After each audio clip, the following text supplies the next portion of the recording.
Oh, Paige, thank you for joining me today. Of course. So we just have a couple quick questions for you about the Payer Summit. My first question is why do you think events like this are important for the payer industry? Yeah, I think, you know, there's something to be said for going to a huge conference with 30,000 people there and, you can talk about anything and everything and meet celebrities and all kinds of crazy stuff.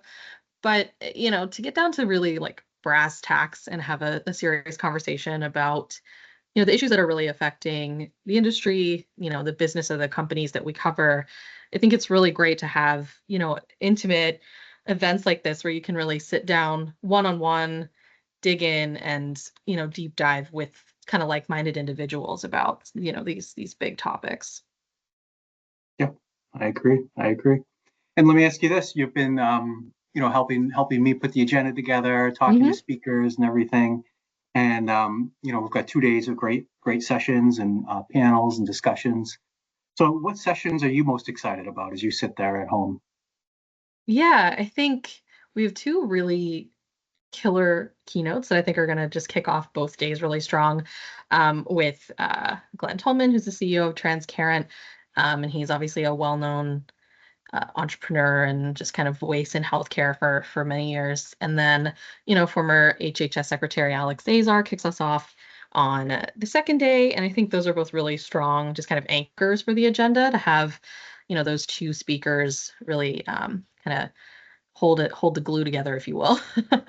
But I think I'm excited to, you alluded to this a little bit. We've expanded the agenda somewhat, and we may talk about this more, but I think we have an opportunity to dig into some topics maybe that we didn't get to talk about last year. So I'm really excited to have a conversation about cybersecurity. I think that's such a hot topic right now in the industry, as well as to invest some time in the PBM space, which is, something that I thought honestly was kind of lacking on our agenda last year. So I'm really glad we were able to get some of those topics represented.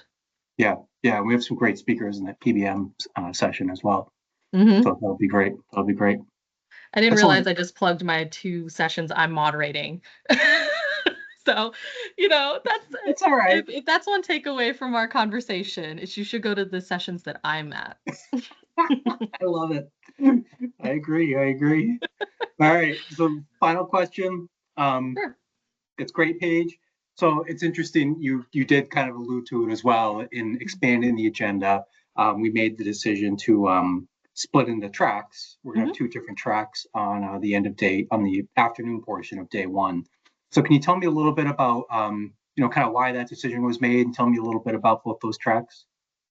Yeah, so our two tracks are focused on member engagement as well as uh, strategy innovation, which I'm kind of thinking about as the business of running a health plan is kind of the overarching theme there.